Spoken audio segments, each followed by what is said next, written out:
You know, all my life I've heard about Fort Knox. That's where the gold is kept, right? I heard Fort Knox. Oh, we're going to open up the doors. I'm going to see if we have gold there. We want to find out. Did anybody steal the gold in Fort Knox? We actually have, 400 tons of gold or whatever the hell it is. It's a lot of gold. And I'm going to do something. I'm actually going on this one. You know, all my life I've heard about Fort Knox. That's where the gold is kept, right? I heard Fort Knox. Oh. But, we're getting a little bit shaky. We're getting the yips on this stuff. Like, I want to find out. So we're going to open up the doors. I'm going to see if we have gold there. We want to find out. Did anybody steal the gold in Fort Knox? It's a pretty amazing place. But I'm going to actually go. We're going to open the doors. We're going to inspect Fort Knox. We want to make sure that we actually have, 400 tons of gold or whatever the hell it is. It's a lot of gold.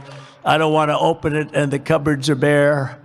Could happen. If you look at some of the things, oh, by the way, wait till we go into the education department. We haven't even done that. So we could find as much as $1.5 trillion worth of waste, fraud, and abuse. If we do that, we can balance budgets. We can do a lot of other things, especially when you couple it with the massive amounts of tariffs that are coming in already. Just with what we are charging, I won't mention the country because I don't want to anger people that like me, and I like them very much.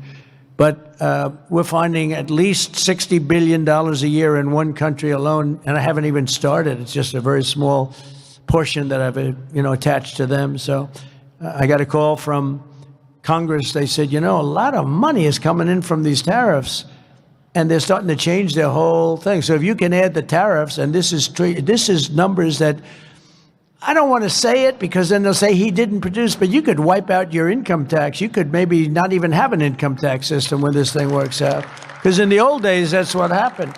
Our country was the richest ever from 1870 to 1913. That's when we were actually the richest, and we were a full tariff country.